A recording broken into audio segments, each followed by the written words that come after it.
Expire हो गई। जेकरा के चाहनी हमारा से हो,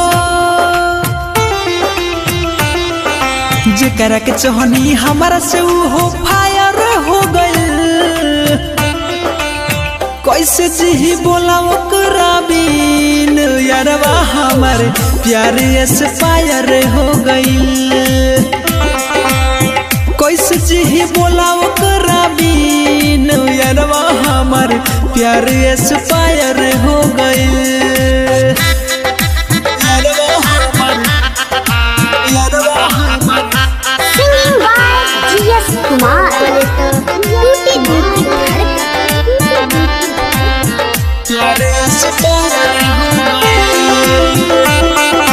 लागोता बनवले रहल विधाता इतने दिन के, हमरा से बता दे यारवा जी के अब मरी रे। लागोता बनवले रहल विधाता इतने दिन के, प्यार मोहब्बत लेके गइले सब हमरा से छीन के। हो सब हमरा से छीन के हमरे पे मरत रहे, अब हमरे पे मरत रहे अब कायर हो गए। कैसे जी बोला ओकरा बिन यारवा हमारे प्यार एक्सपायर हो गई। कैसे जी बोला ओकरा बिन यारवा हमारे प्यार एक्सपायर हो गई। Presented by Albina Recording Studio, Simla।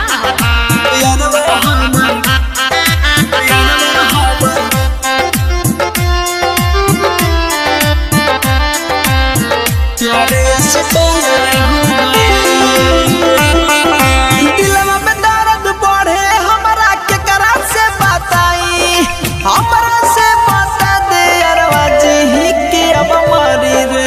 दिलवा में दर्द बढ़े हमरा केकरा से बताई, भूल न पाइले ओकरा के दिलवा से ना जाई, दिलवा से ना जाई। जियस कुमार मेरा आज राजा, जियस कुमार मेरा आज राजा शायर हो गई।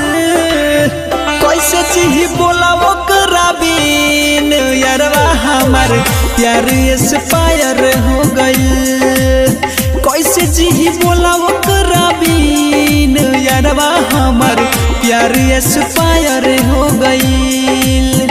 कैसे जी बोला ओकरा बिन यारवा हमारे